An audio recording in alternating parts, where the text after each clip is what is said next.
ಅಯೋಧ್ಯೆಯಲ್ಲಿ ಇನ್ನು ಮುಂದೆ ಸಿಗೋದು ಒಬ್ಬ ರಾಮನ ವಿಗ್ರಹದ ದರ್ಶನ ಅಲ್ಲ, ಬದಲಾಗಿ ಎರಡೆರಡು ರಾಮನ ವಿಗ್ರಹಗಳ ದರ್ಶನ.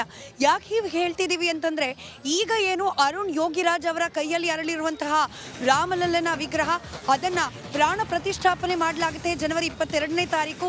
ಅದರ ಜೊತೆಗೇನೆ 1949ರಲ್ಲಿ ವಿವಾದಿತ ಬಾಬರಿ ಮಸೀದಿಯ ಒಳಗಡೆ ಸಿಕ್ಕಿದ್ದಂತಹ ರಾಮನ ವಿಗ್ರಹ, ರಾಮ ಲಕ್ಷ್ಮಣ ಭರತ ಶತ್ರುಘ್ನ 4 ಸಹೋದರರು ಇರ್ತಕ್ಕಂತಹ ಆ ಒಂದು ಮೂರ್ತಿ ಒಂದು ಟೆಂಟ್ನಲ್ಲಿ ದಶಕಗಳಿಂದ ನೆಲೆ ಇಲ್ಲದೆ ಟೆಂಟ್ನಲ್ಲಿ ಇದ್ದ ರಾಮನ ಆ ವಿಗ್ರಹವನ್ನು ಕೂಡ ಪ್ರತಿಷ್ಠಾಪನೆಯನ್ನ ಮಾಡಲಾಗುತ್ತೆ. ಹೀಗಾಗಿ ಜನವರಿ 22ರ ನಂತರ ಅಯೋಧ್ಯೆಗೆ ಬರುವಂತಹ ರಾಮ ಭಕ್ತರಿಗೆ ನೋಡಲಿಕ್ಕೆ ಸಿಗೋದು ಎರಡೆರಡು ದಿವ್ಯವಾದ ಭವ್ಯವಾದ ರಾಮ ಮೂರ್ತಿಯ ದರ್ಶನ.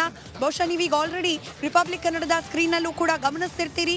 ಒಂದು ಅರುಣ್ ಯೋಗಿರಾಜ್ ಅವರ ಕೈಯಲ್ಲಿ ಅರಳಿರ್ತಕ್ಕಂತಹ ನೂತನವಾದ ಕಪ್ಪು ಶಿಲೆಯ ರಾಮನ ವಿಗ್ರಹ, ಇದರ ಜೊತೆಯಲ್ಲೇ ದರ್ಶನವನ್ನ ನೀಡಲಿದ್ದಾನೆ. 1949ರಿಂದ ಈ ದಿನದವರೆಗೂ ಕೂಡ ಜನವರಿ 22ರವರೆಗೂ ಕೂಡ ಭಕ್ತಾದಿಗಳು ದರ್ಶನವನ್ನ ಪಡಿತಾ ಇರತಕ್ಕಂತಹ, ಭಕ್ತಾದಿಗಳು ಬಂದು ಕೈ ಮುಗಿತಾ ಇರತಕ್ಕಂತಹ ಬಾಬರಿ ಮಸೀದಿಯ ಒಳಗಡೆ ಸಿಕ್ಕಂತಹ ರಾಮನ ಮೂರ್ತಿ.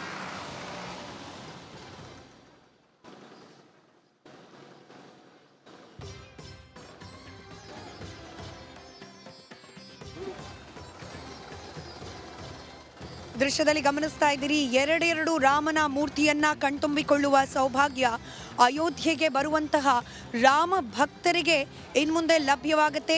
ಇದಕ್ಕೆ ಕಾರಣ ಈ ಹಳೆ ಮೂರ್ತಿಯನ್ನ ಏನು ಮಾಡ್ತಾರೆ, ದೃಶ್ಯದಲ್ಲಿ ನೀವೇನು ಗಮನಿಸ್ತಾ ಇದ್ದೀರಿ, ಒಂದು ಕಡೆ ಆ ನೀಲಿ ಬಣ್ಣದ ಬ್ಯಾಕ್ಗ್ರೌಂಡ್ನಲ್ಲಿ ಇರ್ತಕ್ಕಂತಹ ಮೂರ್ತಿ ಮೂಲ ಮೂರ್ತಿ.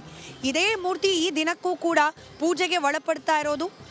ಈ ಮೂರ್ತಿಯನ್ನು ಏನು ಮಾಡಲಾಗುತ್ತೆ, ಹೊಸದಾಗಿ ನಿರ್ಮಾಣವಾಗಿರುವ ಮಂದಿರದಲ್ಲಿ ಎಲ್ಲಿ ಅಳವಡಿಸಲಾಗುತ್ತೆ ಅನ್ನೋ ಒಂದು ಕುತೂಹಲ ಆಯಿತು. ಇದೀಗ ಅದಕ್ಕೆ ಉತ್ತರ ಸಿಕ್ಕಿದೆ. ಒಂದು ಗುಡಿ ಒಳಗೆ ಎರಡೆರಡು ರಾಮನ ಮೂರ್ತಿಯನ್ನು ದರ್ಶನವನ್ನು ಮಾಡಿಕೊಳ್ಳುವ ಸೌಭಾಗ್ಯ ರಾಮನ ಭಕ್ತರಿಗೆ ಸಿಗುತ್ತೆ. ಒಂದು ಕಡೆಯಲ್ಲಿ ಹಳೆಯ ಅಂದರೆ ಶತಮಾನಗಳಿಂದ ಇದೇ ಒಂದು ಮೂಲ ಮೂರ್ತಿ ಅಂತ ಭಾವಿಸಲಾಗ್ತಾ ಇದೆ.